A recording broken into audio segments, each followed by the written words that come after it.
오늘 우리 함께 나누실 말씀은 이사야 60장 10절부터 22절까지의 말씀입니다. 이사야 60장 10절부터 22절의 말씀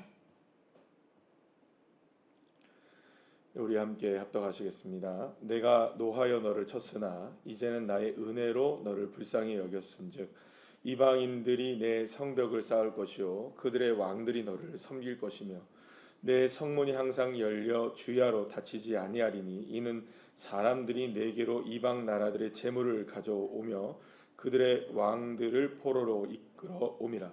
너를 섬기지 아니하는 백성과 나라는 파멸하리니 그 백성들은 반드시 진멸되리라. 레바논의 영광 곧 잣나무와 소나무와 황량목이 함께 내게 이르러 내 거룩한 곳을 아름답게 할 것이며 내가 나의 발 둘 곳을 영화롭게 할 것이라.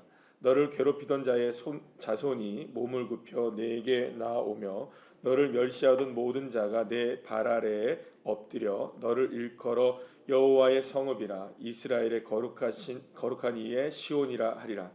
전에는 내가 버림을 당하며 미움을 당하였으므로 내게로 가는 자가 없었으나 이제는 내가 너를 영원한 아름다움과 대대의 기쁨이 되게 하리니 내가 이방 나라들의 젖을 빨며 뭇 왕의 젖을 빨고 나 여호와는 내 구원자 내 구속자 야곱의 전능자인 줄 알리라. 내가 금을 가지고 놋을 대신하며 은을 가지고 철을 대신하며 놋으로 나무를 대신하며 철로 돌을 대신하며 화평을 세워 관원으로 삼으며 공의를 세워 감독으로 삼으리니 다시는 강포한 일이 내 땅에 들이지 않을 것이요 황폐한 파멸이 내 국경 안에 다시 없을 것이며 내가 내 성벽을 구원이라 내 성문을 찬송이라 부를 것이라.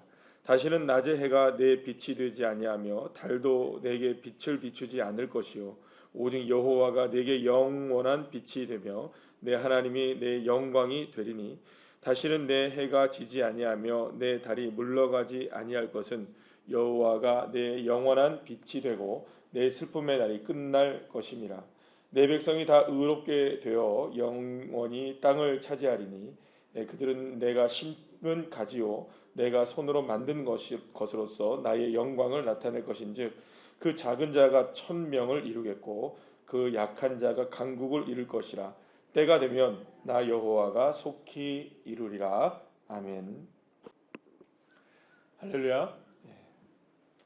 바벨론에게 멸망을 당한 이스라엘은 사실은 그 어디에도 희망이 없어 보였습니다.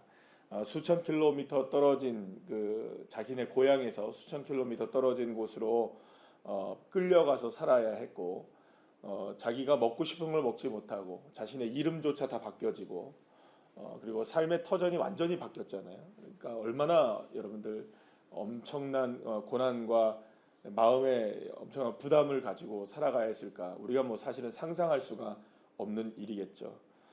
그래서 사실은 이 낯선 땅, 낯선 문화에서 이스라엘 백성들이 그렇게 살아간다는 것은 사실은 어디에도 희망을 둘 수가 없는 겁니다. 뭐 그렇지 않습니까? 뭐 이스라엘 백성들이 바벨론에 가서 살았을 때 누가 환대를 해줬겠어요? 이스라엘 백성들을 야, 너희 대단하다 이렇게 할 사람이 누가 있었겠어요? 존경하지 않잖아요. 존경을 받았겠습니까? 그 어떤 누구도 존경을 하지 않잖아요. 우리가 다니엘의 이야기를 통해서도 잘 알지만 다니엘이 그토록 성공하고 사실 뭐 다니엘이 바벨론이나 바사제국에서 뭐 잘못한 게 없잖아요. 그죠? 잘못한 게 없어요. 얼마나 그 정치를 잘했습니까? 그리고 얼마나 탁월하게 그 나라의 모든 그 재반 사항들을 왕을 도와서 얼마나 탁월하게 잘 이끌어 갔습니까? 그럼에도 불구하고 유대인이라는 이유 하나만으로 어떻게 됩니까, 여러분? 유대인이라는 이유 하나만으로 업신여김을 당하고 뭐 모함을 당하고 사자굴에 던져지고 뭐 그뿐입니까, 여러분? 나중에 이제 에스더서에 보게 되면 모르드게 그 이야기가 나오잖아요. 모르드게가 왜 미움을 당했나요? 모르드게라는 사람이 미움을 당한 이유는 유대인이기 때문이었거든요. 그러니까 유대인들이 그렇게 이제 모함을 당하고 엄청나게 어려움을 당했던 그런 포로 생활의 그 고단함과 아픔은 사실상 그 무엇으로도 씻겨낼 수 없는 그런 현실적인 고통과 아픔 속에 있었을 것이란 말입니다. 그들에게는 어떠한 소망도 사실은 없었을 거예요. 그러니까 그들이 살아갔던 하루하루의 삶이 그렇게 암담한 현실 속에 살아가고 있었던 것입니다. 그런데 여러분들, 사실은 이런 모든 일들이 일어나게 된 원인은 누구에게 있었느냐? 하나님께 있지 않았습니다. 하나님이 이 모든 일들을 이스라엘 백성들도 한번 골탕 당해봐라, 너희들 이렇게 한번 돼봐야지, 이렇게 하신 것이 아니라 끊임없이 하나님이 이스라엘 백성들을 향해서 경고하셨음에도 불구하고 끝내 돌아오지 않고, 기다렸음에도 불구하고, 참아주었음에도 불구하고, 잠잠하게 기다려주셨음에도 불구하고 돌아오지 않았을 때 하나님께서는 징계를 하실 수밖에 없었던, 그러니까 그 징계조차도 하나님의 마음이 아팠던 겁니다. 그죠? 너무나 하나님도 힘겨웠던 것이죠. 그러니까 징계를 안 할 수도 없고, 징계를 그냥 무조건 그냥 용서해 줄 수만도 없고, 그 상황 속에서 하나님은 사랑과 공의의 모든 것을 한꺼번에 주시는 거죠. 공의도 베푸시고 사랑도 베푸시고. 그래서 이스라엘 백성들이 비록 지금은 바벨론으로 끌려가는 이 고통의, 공의의 하나님의 판단에 의해서 이스라엘 백성들이 정죄를 당하고, 그리고 또 결국에는 이렇게 망하게 되지만, 그러나 그것이 전부가 아닌 것이죠. 그러한 엄청난 고통과 환난, 자기가 만들어낸 아픔이죠. 그죠? 누가 만들어낸 겁니까? 그게 이스라엘 백성들 스스로가 만들어낸 고통인 겁니다. 그동안 하나님께 어떻게 보면 이제 우리 이스라엘 백성들이 무지한 건 바로 그거죠. 만약에 그동안의 세월 동안에 하나님의 말씀을 지켜내고 살았더라면, 그죠? 하나님의 말씀을 잘 지켜내고 살았더라면, 그것도 사실은 굉장히 어려운 인생이죠, 여러분. 하나님 말씀 지켜내며 살아가는 게 쉽습니까? 어렵습니까? 하나님 말씀 솔직히 말해서 안 지키는 게 쉽습니다. 그죠? 안 지키는 게 쉽고요, 지켜내는 게 훨씬 어렵습니다. 그런데 그러니까 지켜내기 위한 노력을 좀 기울였다면, 최선을 다해서 하나님 말씀을 살아내려고 했다면, 나중에 자기들이 당했던 고난을 겪었을까요? 안 겪었을까요? 안 겪었을 거예요. 근데 그동안 자신이 겪어내야 했던, 말씀을 지키려고 하려고 했던 삶의, 뭐라고 할까요? 이걸 고난이라고 표현할 수 있을까요? 삶의 뭐랄까요? 애씀과 고난이 있겠죠. 또 말씀을 살아내기 위한, 그런가요, 여러분들? 그렇죠? 말씀을 살아내려는 고난도 있겠죠, 우리한테. 핍박을 견뎌내야 하고, 또 혹은 여러 가지의 주변의 상황들도 우리가 이겨내야 하는 그런 고통스러움이 있겠죠. 하나님 말씀을 지켜내려는. 그걸 만약에 고난으로 얘기한다면, 그 고난을 우리가 기꺼이 당했더라면, 하나님의 말씀을 지켜내기 위한 고난을 기꺼이 이스라엘 백성들이 당했더라면, 나중에 고난을 당했을까요? 안 당했을까요? 안 당했을 거예요. 그런데 무지한 거죠. 지금의 편안함을 위해서, 그게 이제 쾌락을 위해서 잠시 동안에 하나님의 말씀을 지켜내는 고난을 버리고, 삶의 고난이 더 두려운 거죠. 그러니까 삶의 고난이 더 두려운 거예요. 그러니까 하나님의 말씀을 떠나는 그런 삶을 선택할 수밖에 없었고, 결국에는 나중에는 삶의 고난이 다가왔을 때 감당할 수가 없는 상황이 되어지는 거죠. 그러니까 만약에 이걸 알았더라면, 여러분, 이스라엘 백성들이 정말로 하나님을 떠나 살았을까요? 안 살았을까요? 안 살았겠죠. 얼마나 후회했겠어요, 여러분들.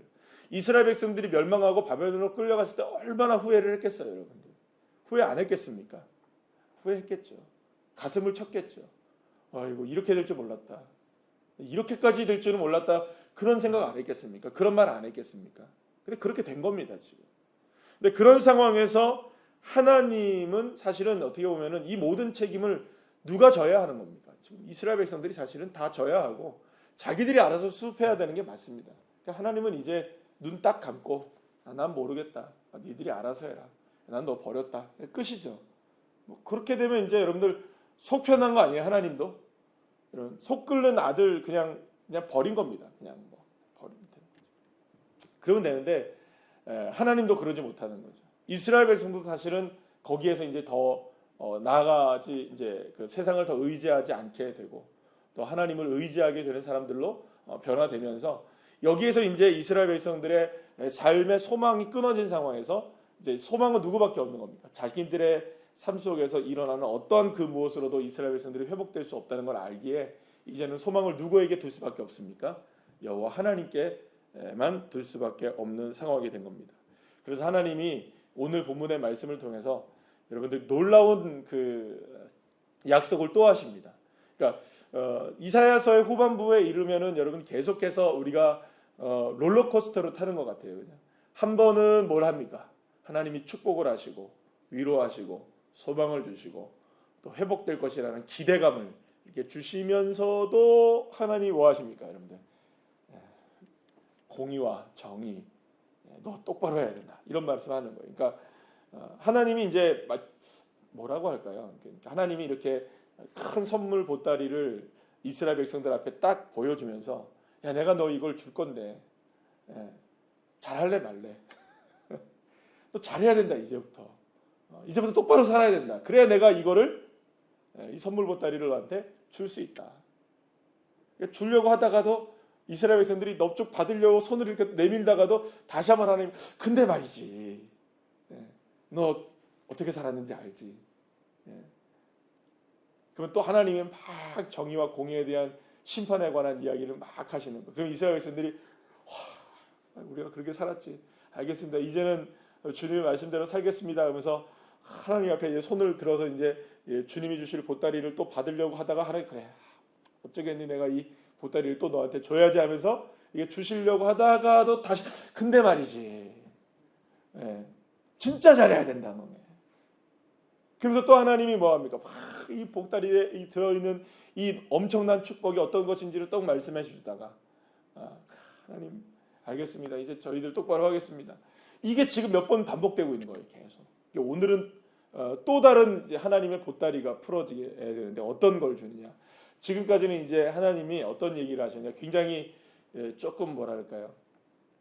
지금까지 하나님이 얘기하셨던 걸 우리가 축복에 관한 내용들, 뭐 위로와 소망에 관한 내용들을 우리가 생각해 보면 어떤 얘기를 하셨나요? 하나님이 내가 너를 지명히 불렀다. 넌 내 것이다.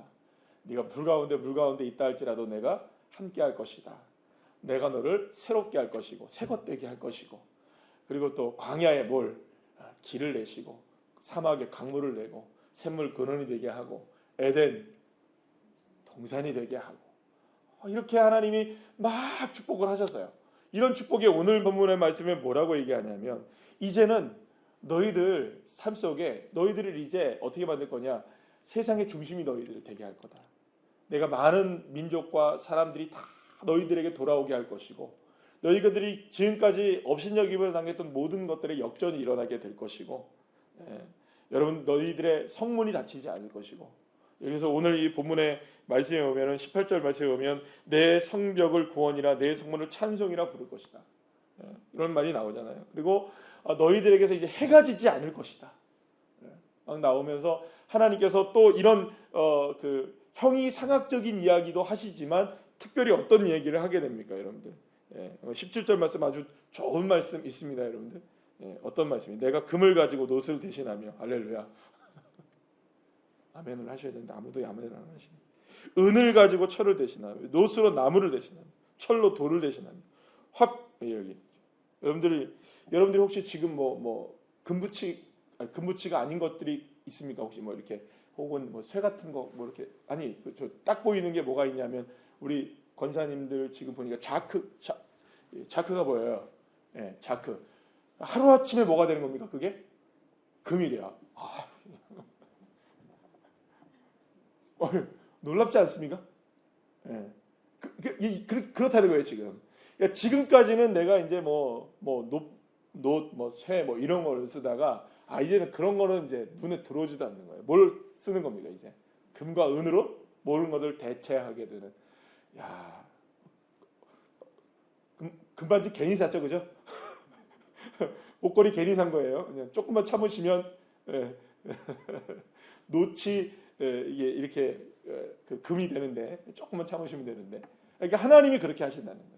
얼마나 놀라운 일입니까? 그리고 여기 오늘 말씀에 여러 가지 얘기 나오죠. 이제 너희들을 파멸시킨 나라가 이제 너희들에 의해 파멸될 것이고, 너희들을 업신여 여겼던 왕들이 너희들에게 돌아올 것이고, 너희들이 포로로 잡혀갔지만 포로로 잡혀간 그 왕들이 너희들에게 포로로 끌려오게 될 것이고, 완전히 뭐가 일어나는 겁니까? 역전이 일어나게 될 것이다. 너희들이 세상의 중심이 될 것이고, 너희들이 세상에 우뚝 서게 될 것이고, 그 어떤 나라도 이스라엘 백성들을 업신여기지 못하게 되고 내가 너희들을 세우게 될 것이다. 여러분, 이런 놀라운 하나님의 약속의 말씀을 하게 하시고, 오늘 그 15절 말씀에 보시면 또 이런 말씀을 하십니다. 내가 너를 영원한 아름다움과 대대의 기쁨이 되게 할 것이다. 할렐루야. 이스라엘 백성들을 하나님이 이렇게 이제 만드시겠다. 그리고 여호와는 내 구원자, 내 구속자, 야곱의 전능자인 줄로 너희들이 이제 알게 될 뿐만 아니라 많은 사람들이 여호와 하나님은 정말 놀라운 하나님이시다. 이스라엘 백성들이 이렇게 완전히 수렁에 빠져 있는 상황 속에서 이렇게 높임을 받게 된다는 것은 누가 상상할 수도 없었고 누가 바라볼 수도 없었던, 이제 이스라엘 백성들 어떻게 된 겁니까? 완전히 다 멸망한 거잖아요. 소망이 있습니까? 없습니까? 없었어요. 그런데 이렇게 역전이 일어나게 될 것이다. 특별히 오늘 이제 19절 말씀, 20절 말씀 이렇게 쭉 보시게 되면 이제는 여호와가 내게 영원한 빛이 될 것이다. 그러면서 네가 해와, 그러니까 그 시편 121편에도 나오잖아요. 낮의 해와 밤의 달이 너를 상치 않겠다라고 나오죠. 사실은 낮의 해가 여러분들 이스라엘 백성들에겐 물론이거니와 고대 근동 지방에서는요 굉장히 무서운 존재입니다. 그러니까 왜냐하면 이 해가 왜 무섭냐면, 낮의 해가 왜 무섭냐면 나갈 수가 없어요, 여러분들. 견디기가 힘든 이 뭐랄까 이 그 햇빛 자체가. 그러니까 밖에 나갈 수가 없는 겁니다. 이 해가 너무 뜨겁기 때문에. 그러니까 해 자체는 너무 두려운 존재예요. 그러니까 우리가 볼 때는 뭐 해가 얼마나 좋아, 그렇잖아요, 그죠? 근데 여러분들, 해가 두렵다는 의미가 뭐냐면 해 바깥에 그냥 내가 서 있을 수 없어요. 10분도 못 서 있어요. 10분도. 5분도 못 서 있어요. 5분도. 너무너무나 더우니까. 양산을 쓰고 여러분 모자를 쓰고 아무리 해도 여러분들 이게 안 돼요. 안 돼. 그런데 하나님이 그거를 놀랍게 하나님의 역사가 일어났던 것 중에 하나가 뭐냐면, 이스라엘 백성들이 광야를 통과할 때 낮에는 무슨 기둥이 딱 있었습니까? 구름 기둥이 딱 있죠. 그러면 해가 어떻게 됩니까? 이스라엘 백성들이 가는 데만 그늘이 지잖아요. 그 그늘만 지면 괜찮아요. 이상하게. 그러니까 저도 이제 가보니까 이 양산을 써도 덥긴 하지만 그래도 양산을 쓰면 해만 이렇게 가리잖아요, 그죠? 견딜 수가 있어요. 견딜 수가 있어요. 그러니까 구름만 끼면 이스라엘 백성들이 그 광야를 통과할 수가 있는 거예요. 그러니까 하나님이 해를 어떻게 하신 겁니까?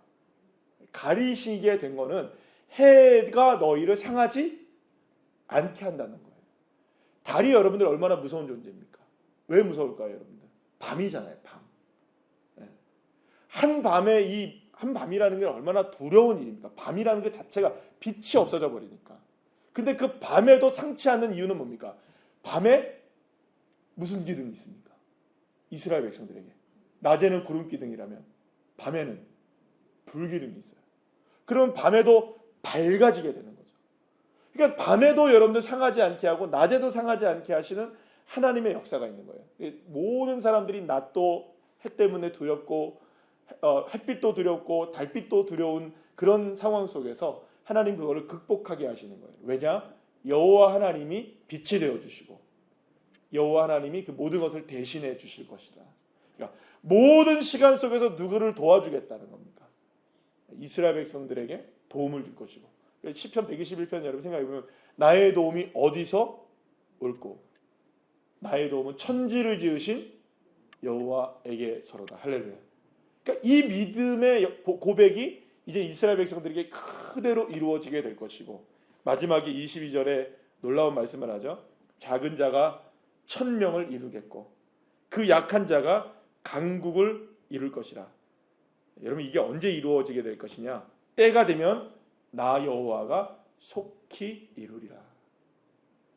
이스라엘 백성들을 향한 이 놀라운 약속의 말씀을 하나님이 하고 계시는 것입니다. 이 모든 것이 사실은 이스라엘 백성들이 할 수 있는 게 아무것도 있을까요, 없을까요? 하나도 없습니다.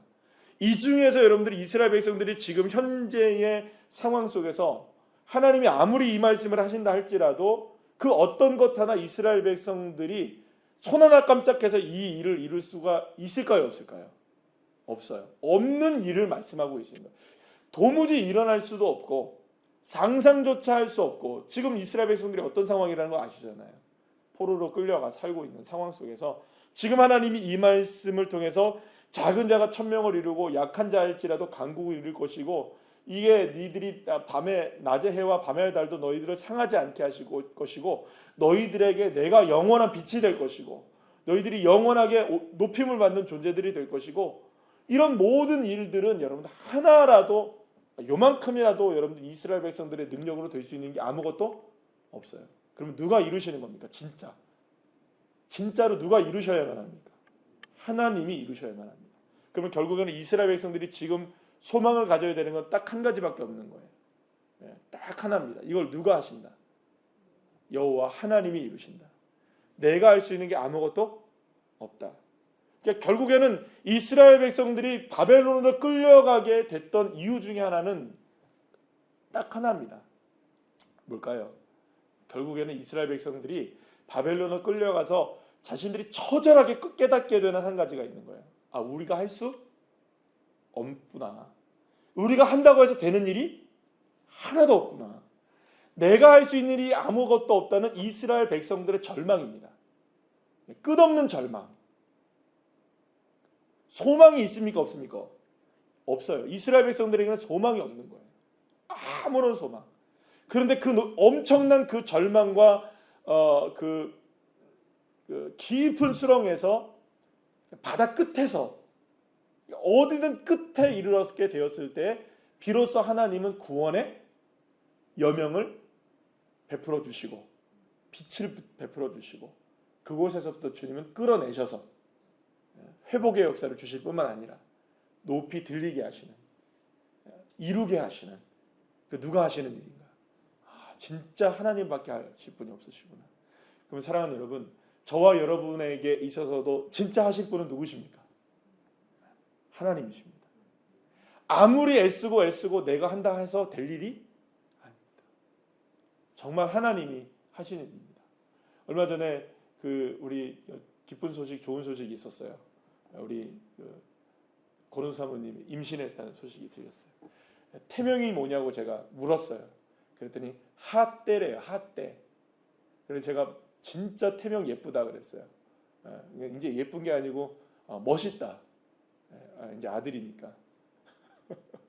핫대래요. 핫대. 그래서 핫대가 뭐냐 했더니 하나님의 때래요. 하나님의 때. 그래서 내가 그래서 우수 사모님한테 그랬어요. 핫대가 발음이 하니까 요즘에 보니까 여러분 핫해 알죠? 핫하다. 정말 핫해요. 그죠?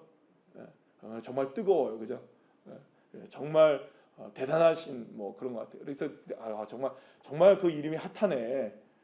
그러면서 제가 그랬어요. 그랬더니 생각해 보니 여러분들 정말 하나님의 때에 하나님이 이루시는 거예요. 하나님의 때에 이루시는 거예요. 하나님의 때. 그러니까 내가 아무리 하려고 해도 되는 게 아닌 거죠. 그러니까 결국은 누가 하실 수 있는 일입니까? 내 노력이 없는 건 아닙니다. 그 노력 위에 하나님이 역사하시죠. 그러나 이 일이 누구로만 이루어질 수 있느냐? 그러면 그 전까지도 누구로 한 걸까요, 여러분? 주님을 믿었던 거죠. 주님의 역사인 거죠. 그러나 이게 다 이루는 거는 누가 하실 수밖에 없습니까? 하나님의 때에 이루시는 겁니다. 하나님의 때. 정말 하나님의 때에. 사랑하는 여러분, 하나님의 때에 이루실 것을 믿으시고 지금은 비록 작습니다. 지금은 비록 약합니다. 그러나 하나님의 때가 이르면 천명이 될 것이고요. 강국이 될 것이고 그걸 누가 이루십니까? 하나님이 이루신다는 것. 나는 할 수 없지만 주님이 이루신다는 것을 믿고 결국에는 여러분 오늘 이 22절 말씀의 마지막에 보면 그런 말씀이 딱 드는 것 같아요. 그런 생각이 드는 것 같아요. 하나님이 내가 끝내겠다. 내가 끝낸다. 이렇게 말씀하시는 것 같아요. 내가 다 끝낼 테니까 나만 따라와라. 이렇게 말씀하시는 것 같아요. 사랑하는 여러분, 오늘 우리의 삶 속에 주님만 따라가고 주님이 끝내시는 걸 한번 보셔야 되지 않겠습니까? 그런 믿음의 놀라운 역사가 저와 여러분의 삶에 풍성하게 드러나기를 간절히 축복합니다. 기도하시겠습니다.